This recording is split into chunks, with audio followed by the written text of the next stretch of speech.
Nggak cuma aku doang yang ngomong. Oke, nah jadi tema pada sore hari ini adalah tentang idol atau idola. Pasti semua dari kita punya idola, ya. Pasti kita contohnya kayak tadi ketika ditanyain sama Vio, sama Putri, siapa sih idola kalian gitu. Ada yang bilang NCT, ada yang bilang BTS, tapi mayoritas kebanyakan kiblatnya K-pop ya guys. Gak ada yang kayak mungkin mengidolakan apa gitu. Misalnya artis-artis barat, YouTuber, atau mengidolakan saintis atau siapa gitu. Kenapa semuanya kiblatnya K-pop semua? Tapi nggak apa. Emang K-pop sekarang lagi mendunia ya. Nah, jadi kita harus pertama-tama awal-awal kita harus paham dulu apa bedanya kita mengagumi dengan apa bedanya kita mengidolakan. Jadi mengagumi dan mengidolakan it's two different thing. Nah, kalian harus bisa analyze diri kalian sendiri. Kalian ini lagi mengidolakan NCT atau kalian mengagumi NCT. Kalau misalnya kalian cuma mengagumi, aduh Jaehyun ganteng, aduh Suga ganteng ya gitu, aduh dia lagi potongan rambutnya baru nih, aduh kayaknya hari ini lipstiknya dia warnanya bukan merah yang kemarin, kayaknya agak lebih orange-orange gitu ya. Sampai memperhatikan sedetail itu, nah itu kalian harus bisa analyze. Ini sebenarnya aku dari tahap aku cuma mengagumi aja, atau jangan-jangan aku sudah mengidolakan sampai membuat si tokoh ini menjadi berhala dalam kehidupanku. Nah, sekarang kita mau sama-sama belajar, kita mau sama-sama self-diagnose. Kan kita semua adalah seorang klinisi ya, kita semua adalah seorang tenaga kesehatan. Ada yang dokter umum, dokter gigi, fisio, psikologi, semuanya. Kita semua ada di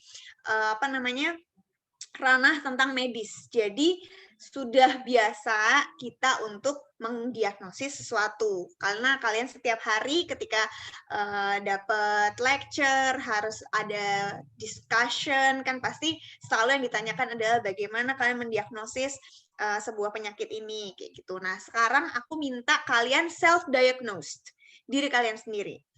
Jadi, coba boleh minta tolong di-share screen, Steffi.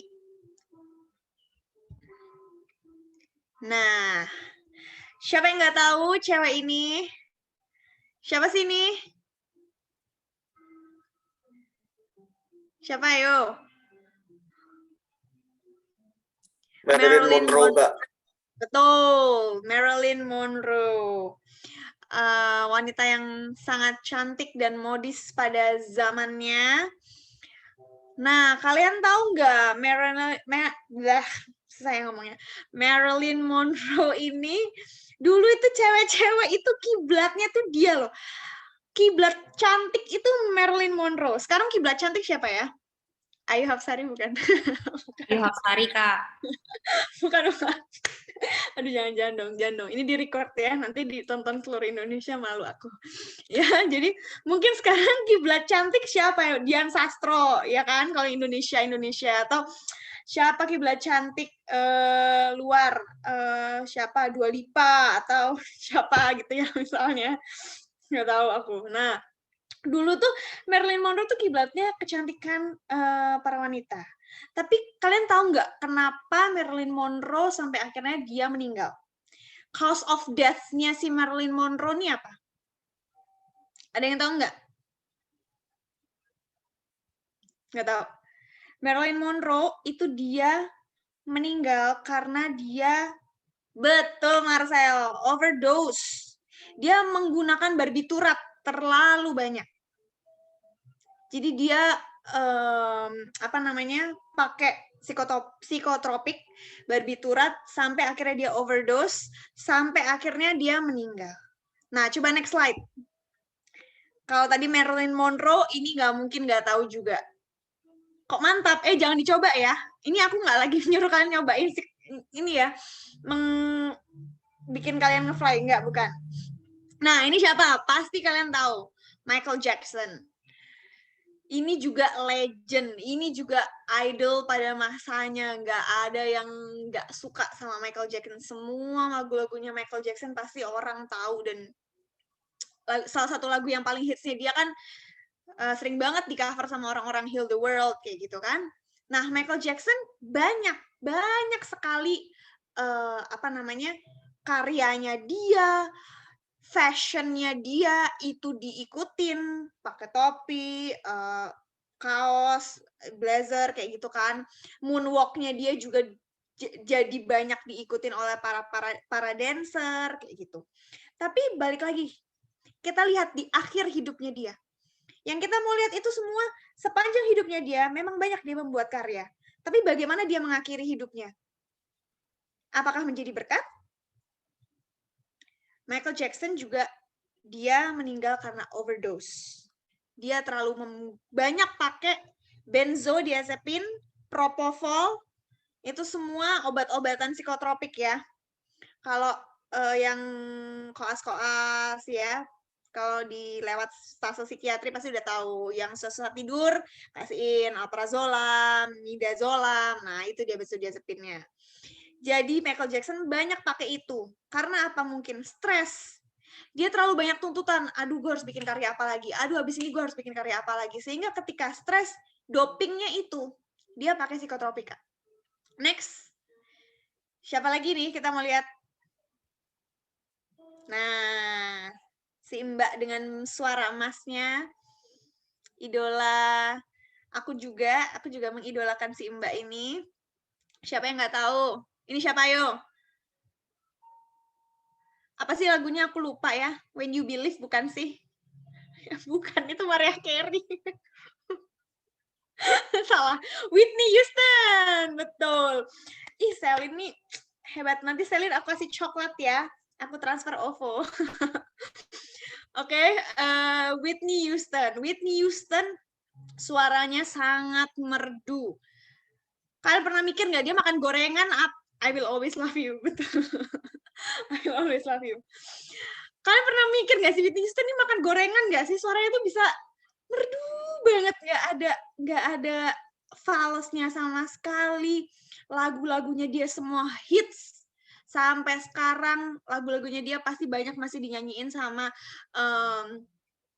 artis-artis, sama orang-orang yang misalnya mau ikutan audisi nyanyi, pasti nyanyinya lagunya Whitney Houston.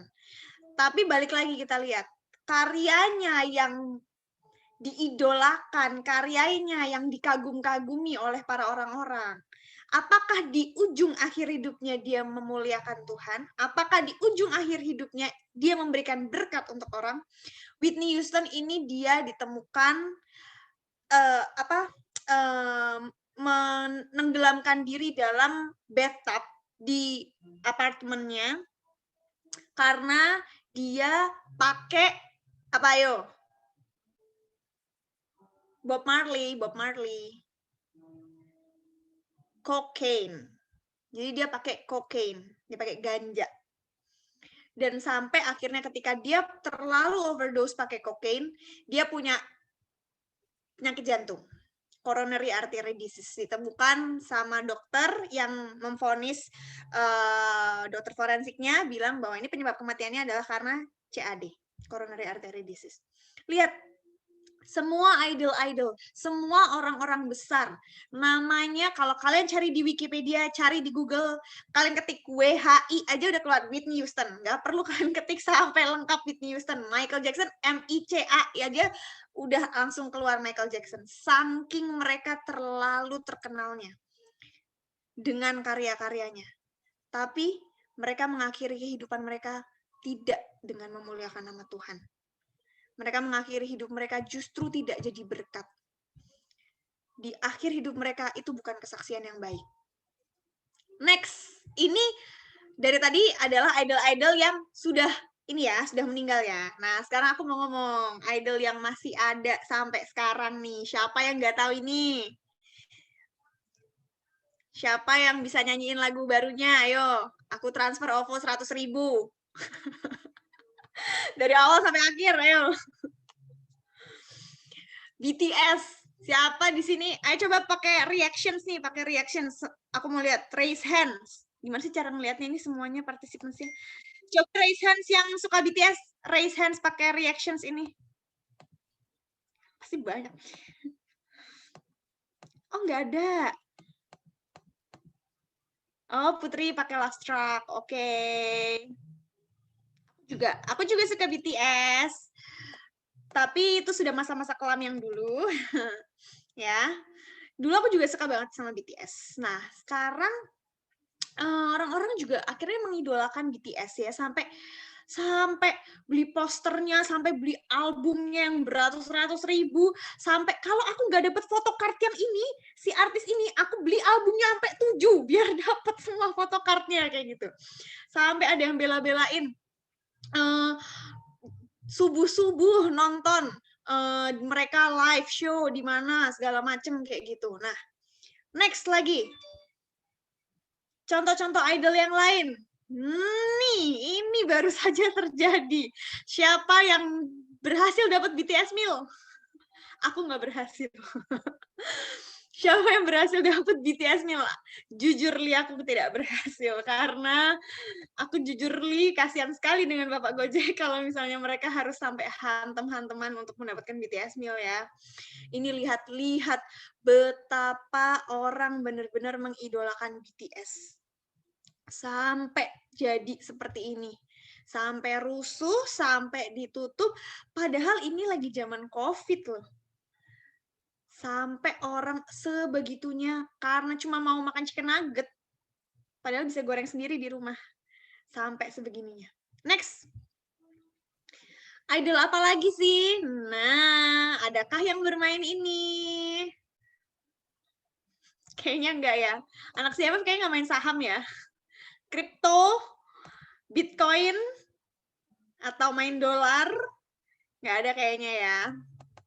Ini juga bisa jadi ini loh, BTT nggak? Kayaknya mohon maaf saya nggak main saham jadi nggak ngerti artinya BTT itu apa. Saya cuman ambil comot gambar aja dari Google ya. Kayaknya main saham nih ya.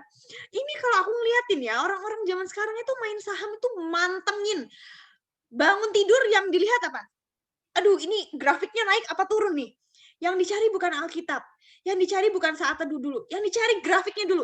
Ini, aduh, gue rugi berapa nih? Gitu kan. Mau tidur, sampai jam 2 pagi dipantengin. Aduh, gimana nih? Cuman gara-gara duit. Gak pengen banget kehilangan duitnya. Next.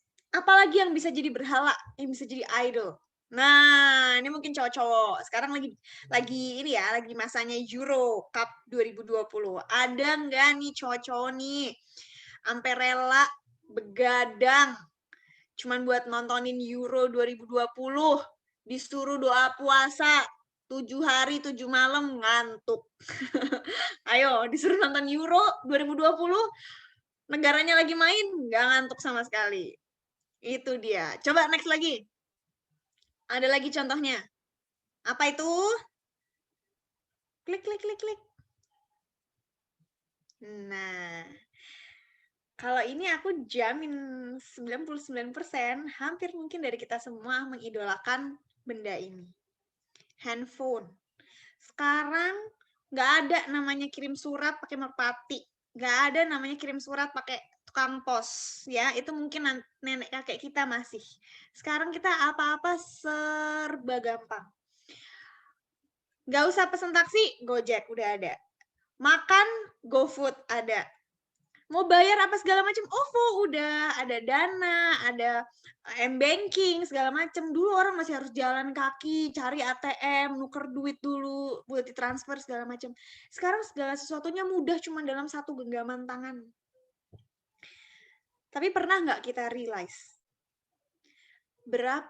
how much time we spend untuk kita main handphone dibanding kita bersekutu sama Tuhan? How much time yang kita pakai, screen time-nya kita itu kan ada kan di handphone kalian pasti semua ada screen time-nya, coba dilihat. Berapa sih apa sih aplikasi yang menyita jam kalian paling banyak? Instagram, TikTok, atau baca Alkitab, atau nonton YouTube, atau dengar podcast khotbah, kalian bisa jawab sendiri dalam hati kalian. Apakah handphone ini sudah menjadi berhala? Apakah sebenarnya kegunaan handphone ini sesuai dengan fungsinya atau enggak? Handphone ini harusnya cuma buat membantu kalian untuk mobilize, untuk kalian communicate. Atau justru salah fungsinya. Kalian jadi benar-benar 7x24 jam menuhankan handphone. Next. Nah, sebenarnya yang mana sih yang harusnya kalian jadikan idola? Apakah si BTS? Apakah Eurocup? Apakah saham? Artis-artis? Atau justru sosok seorang yang ada di gambar sebelah kanan kalian? Coba kalian refleksikan. Gak usah jauh-jauh 1 minggu terakhir ini. How much time kalian spend untuk kalian bersekutu sama Tuhan dan kalian menggunakan waktu kalian untuk hal-hal yang lain. Yang sebenarnya itu tidak ada nilai kekekalannya dalam kerajaan surga. Sekarang aku mau ngajak kalian semua, yuk bareng-bareng kayak tadi aku bilang, yuk sama-sama kita self-diagnose kita sendiri mulai sekarang. Supaya apa yang nanti aku bisa omongin itu nanti bisa kalian bawa sampai selesai PB, malam kalian mau saat teduh, masih bisa kalian refleksikan. Next slide. Nah, jadi how to diagnose yourself? Apa sih yang diperlukan seorang klinisi ketika dia mau menentukan sebuah penyakit daripada seseorang? Yang pertama kali yang harus dilakukan adalah anamnesis dulu. Seorang ibu datang sama anaknya. Datang, ngeluh-ngeluh, dok, anak saya udah demam 7 hari, naik turun, dok. Ini muncul nih bentol-bentol di tangan, gitu. Iya sih, dok. Saya jarang nguras bak mandi di rumah. Kira-kira apa kalau dari anamnesis gitu? Demam berdarah, bisa. Cikungunya, bisa. Ya kan? Dari anamnesis, itu sudah 60% kalian bisa menentukan diagnosisnya seperti apa. Nah, coba sekarang kalian anamnesis diri kalian sendiri. Coba sambil tanya. Selama ini kalau misalnya aku nonton NCT, damai sejahtera nggak sih aku? Selama ini kalau aku nonton NCT, sebenarnya peaceful nggak sih aku gitu? Sukacita nggak sih aku? Sukacitanya sukacita yang gimana? Sukacita yang, aduh, dedek-dedek emas ganteng gitu. Atau sukacitanya yang benar-benar fruitful. Ketika kalian main saham, ketika kalian ngeliatin grafik apa segala macem, apakah itu membuat kalian punya penguasaan diri yang baik? Apakah itu melatih kesabaran kalian? Apakah itu membuahkan sukacita, damai sejahtera? Ketika kalian membuka Instagram, ketika kalian main TikTok, apa yang kalian rasakan? Keluhan kalian apa ketika kalian melakukan semua itu? Coba kalian anamnesis diri kalian sendiri. Dengan mengacu pada idol-idol kalian sekarang. Bukan idol. Apa yang kalian kagumi sekarang? Apa yang menyita waktu kalian paling banyak sekarang? Coba kalian anamnesis. Apa ya keluhan aku? Apakah am I happy or am I sad? Next. Nah, yang dinamakan seorang idol. Nih, misalnya aku mengidolakan Agnes Mo. Aku cari guru les vokal. Kak, aku pengen suara aku kayak Agnes Mo, pitch-nya sampai oktav ke-8. Melengking-melengking whistle voice gitu ya. Aku cari guru les dancer. Pokoknya aku mau nari hip hop yang bener-bener kayak Agnes Mo. Gaya rambut aku mau dirasta-rasta. Fashion aku pokoknya pakai yang kelihatan ini semuanya gitu misalnya. Karena apa? Karena aku mengidolakan Agnes Monica. Aku pengen aku seperti Agnes Monica. Nah, sama halnya ketika kita mengidolakan Tuhan. Kalau misalnya kita mengidolakan Tuhan, harusnya kiblat kita juga sama seperti Tuhan. Nah, Tuhan tuh apa sih? Ya mungkin aku cuma bisa merangkum, maksudnya ini bukan saklek seperti itu ya, tapi sifat-sifat Tuhan kurang lebih ada di 9 buah roh ini. Pasti Tuhan punya kasih. Pasti Tuhan punya sukacita. Nih di sini dibilang adalah love to seek the highest good of others. Joy, the gladness that is not based on circumstances. Kalau misalnya saham kalian grafiknya turun, apakah sukacita kalian masih ada atau hilang? Itu yang harus kalian pertanyakan. Kalau sudah hilang, nah itu yang harus hati-hati. Mulai ada nih sindrom-sindromnya, mulai ada nih muncul nih penyakit-penyakitnya. Kayaknya bukan idola saya, bukan Tuhan Yesus nih.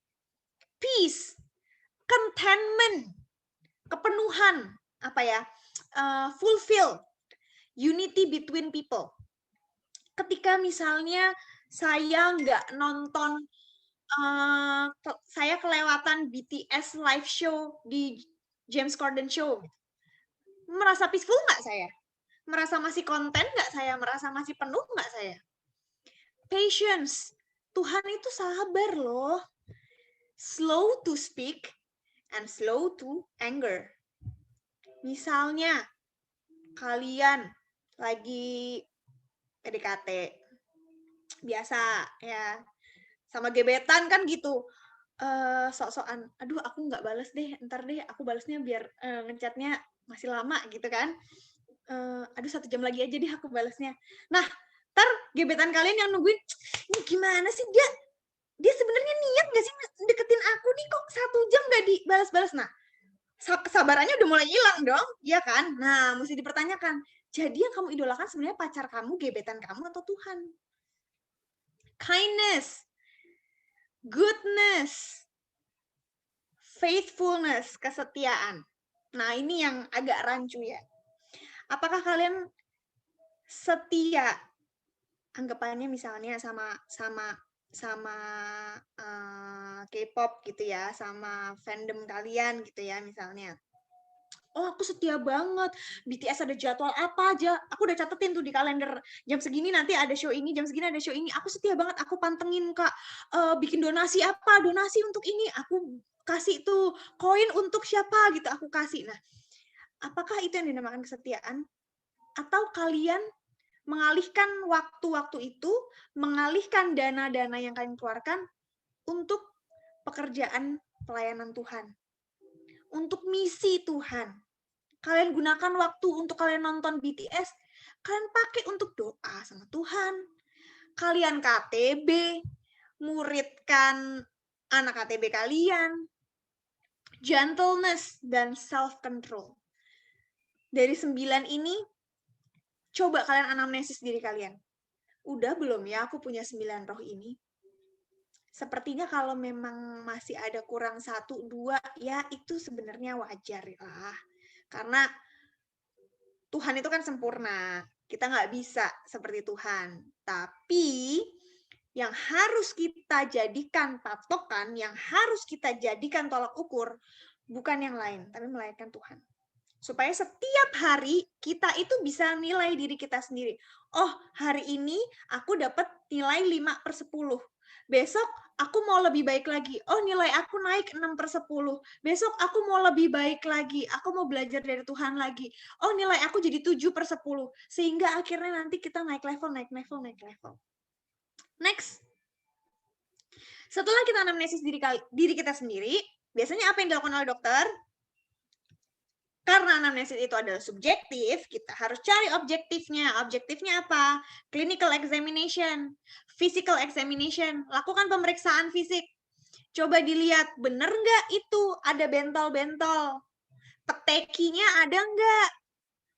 Mimisan ada nggak anaknya?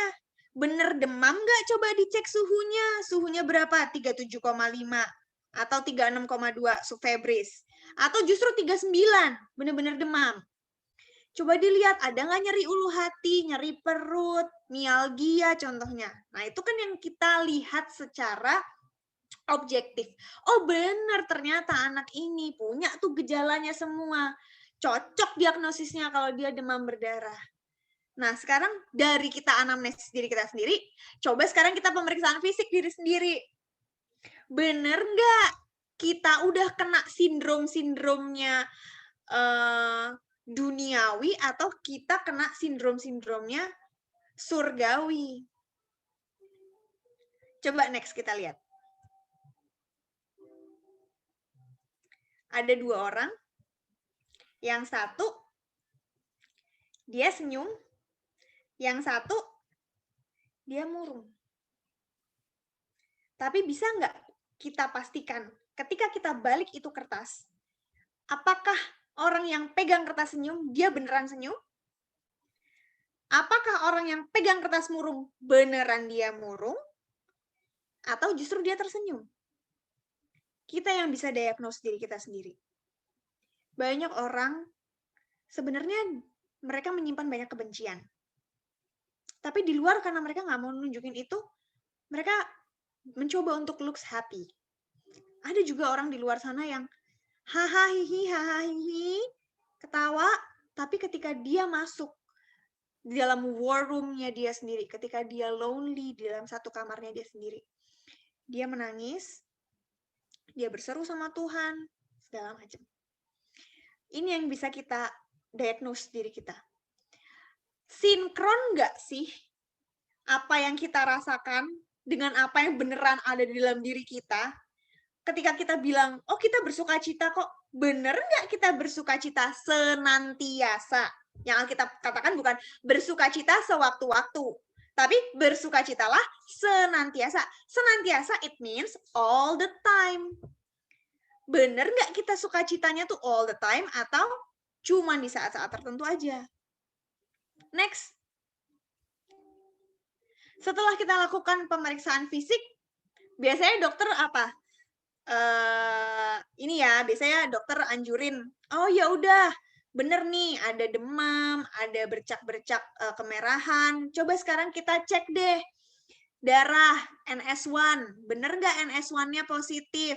Yang menandakan bahwa ini anak bener apa enggak dia dengue fever, demam berdarah. Ada supporting examination. Dan biasanya supporting examination, pemeriksaan penunjang, itu didasari oleh teori. Misalnya, ada orang TB di ronsen toraks. Yang kalian lihat apa? Gambaran TB. Khas sekali kan? Bener-bener fibrotiknya pasti banyak, bercaknya pasti banyak. Ya kan? Nah, itu kan based on theory. Ya kan? Dari textbook bilang, oh kalau TB pasti hasil ronsennya seperti ini. Pneumonia hasil ronsennya pasti seperti ini. Orang karies gigi, pasti ada tuh dokter gigi pasti belajar anatomi. Kalau dia karies tuh seperti apa dari textbook gambarannya. Sama dengan kita. Kita juga harus pantau dengan pemeriksaan penunjang. Panduan kita apa? Bible. Kita pernah nggak ngecek diri kita sendiri, kita ini udah sesuai belum sih sama textbook kita? Kita ini udah sesuai belum sih sama supporting examination kita ini menunjang nggak sih untuk kita memiliki diagnosis yang benar? Coba kita lihat, next. Di Kejadian 1 ayat 27. Ini udah terlalu terkenal ya, firman Tuhannya.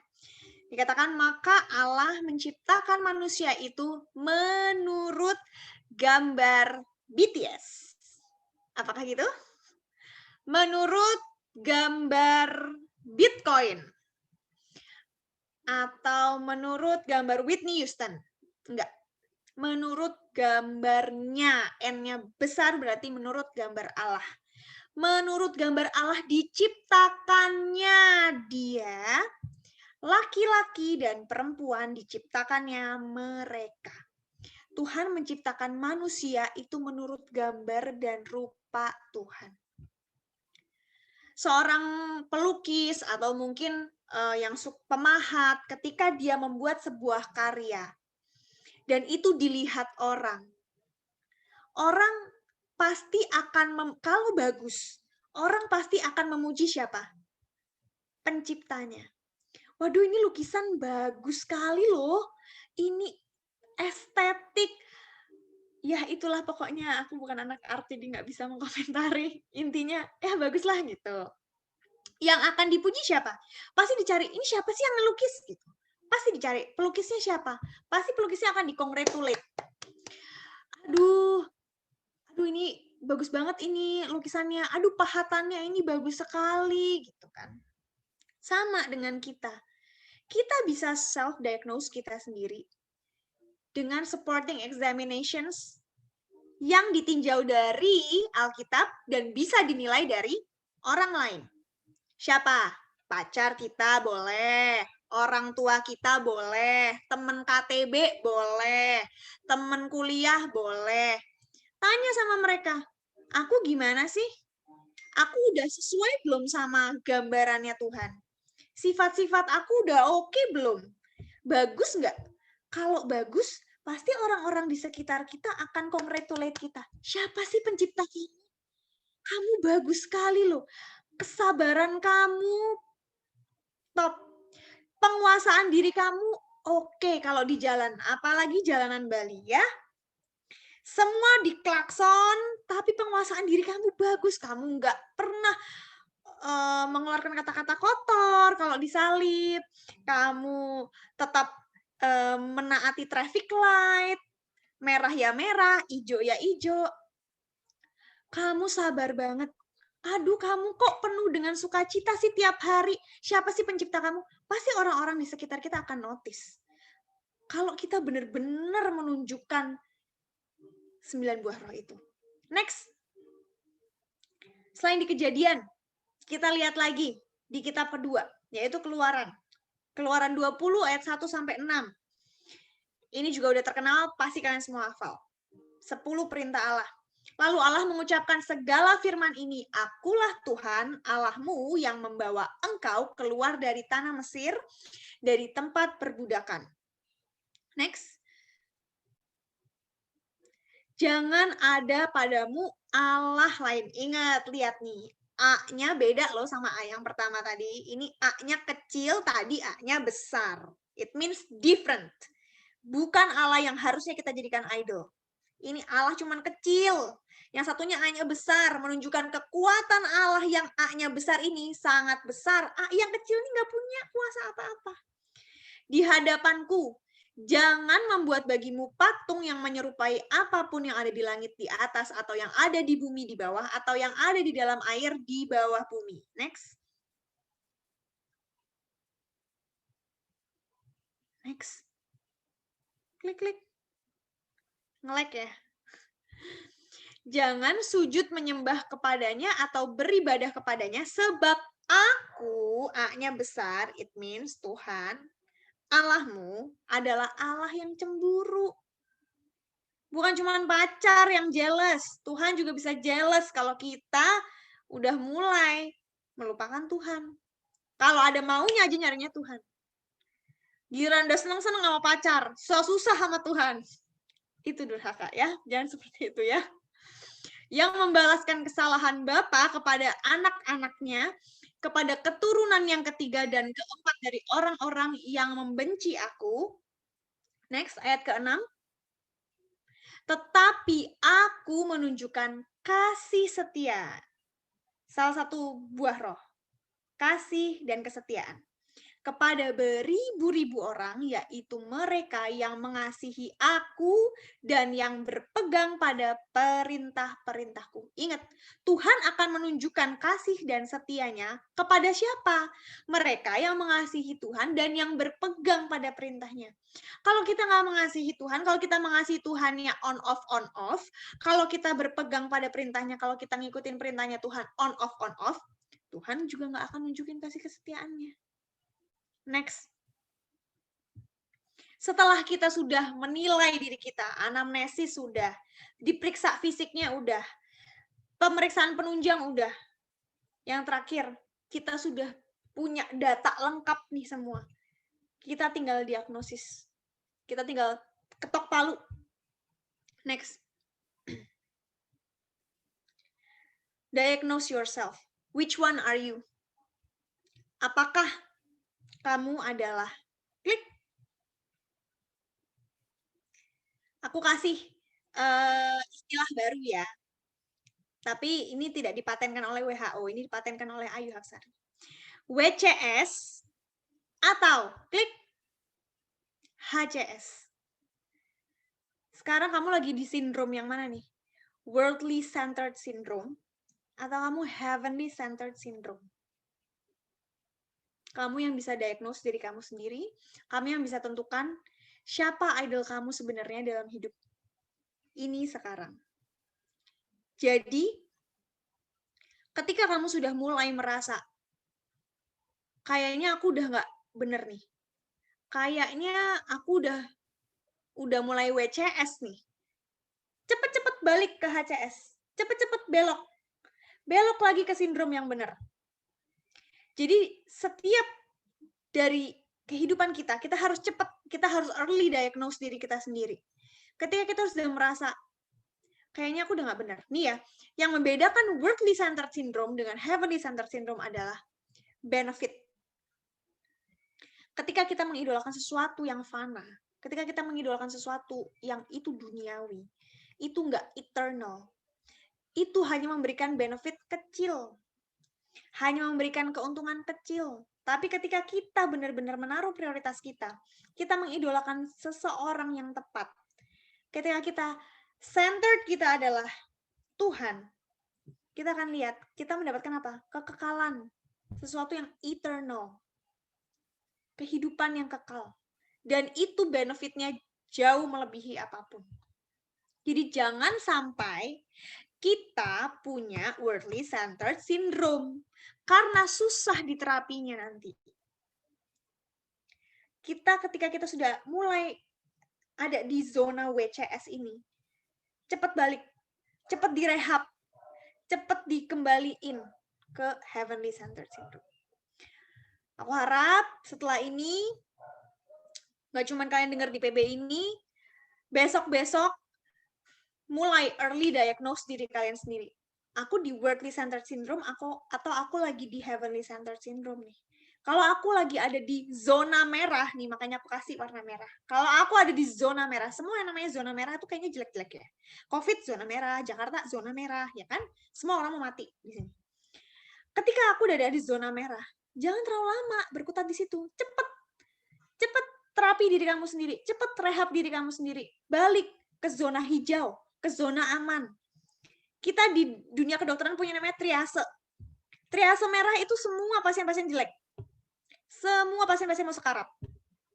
Triase hijau itu pasien-pasien yang masih bisa diselamatkan. Jadi jangan sampai kamu masuk UGD, kamu didorong ke triase merah. Kamu harus bisa didorong ke zona hijau. Itu aja yang mau aku sharingkan pada sore hari ini. Semoga memberkati kalian semua. Dan Tuhan memberkati. Terima kasih.